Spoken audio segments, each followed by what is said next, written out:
Macmillan Audio presents A Foreign Country by Charles Cumming. Read for you by Jot Davies.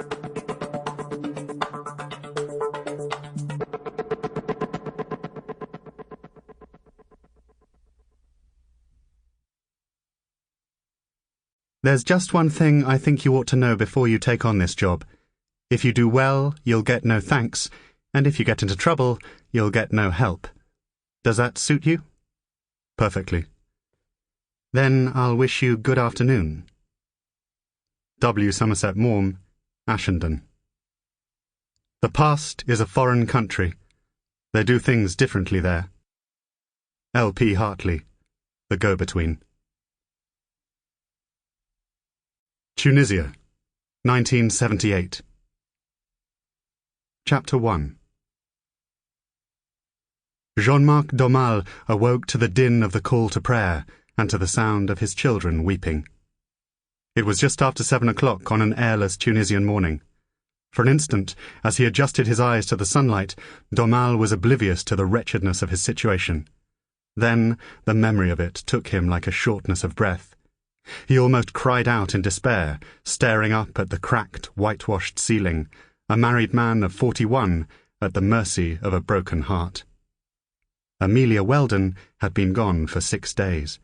Gone without warning, gone without reason, gone without leaving a note.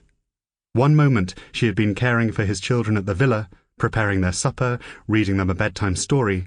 The next, she had disappeared. At dawn on Saturday, Jean-Marc's wife, Céline, had found the au pair's bedroom stripped of its belongings. Amelia's suitcases taken from the cupboard, her photographs and posters removed from the walls. The family safe in the utility room was locked, but Amelia's passport and a necklace that she had placed there for safekeeping were both missing. There was no record at Port de la Goulette of a 20-year-old British woman matching Amelia's description boarding a ferry for Europe, nor any airline out of Tunis with a passenger listing for Amelia Weldon. No hotel or hostel in the city had a guest registered under her name, and the few fresh-faced students and expats with whom she had socialized in Tunis appeared to know nothing of her whereabouts.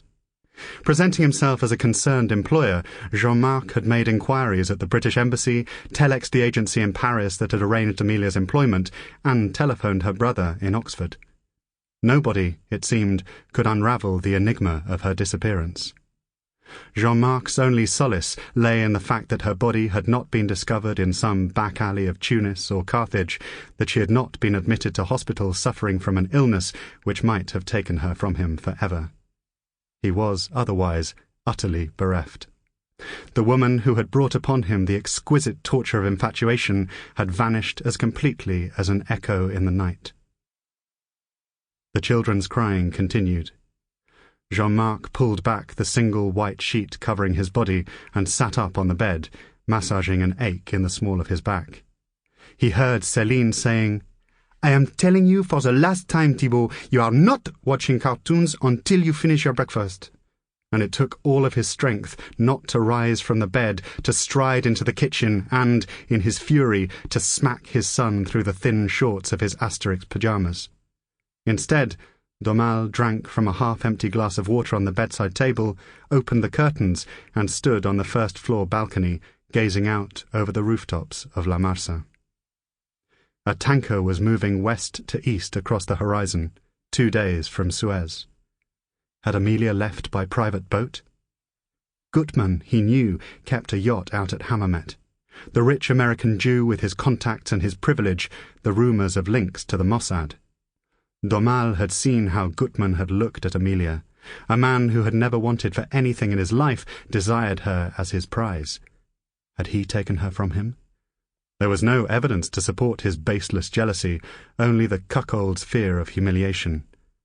Numb from lack of sleep, Domal settled on a plastic chair on the balcony, a smell of baking bread rising up from a neighbouring garden. 2 meters away, close to the window, he spotted a half-finished packet of Mars Légère and lit one with a steady hand, coughing on the first lungful of smoke. Footsteps in the bedroom. The children had stopped crying. Céline appeared at the balcony door and said, "You're awake?" Sample complete. Ready to continue?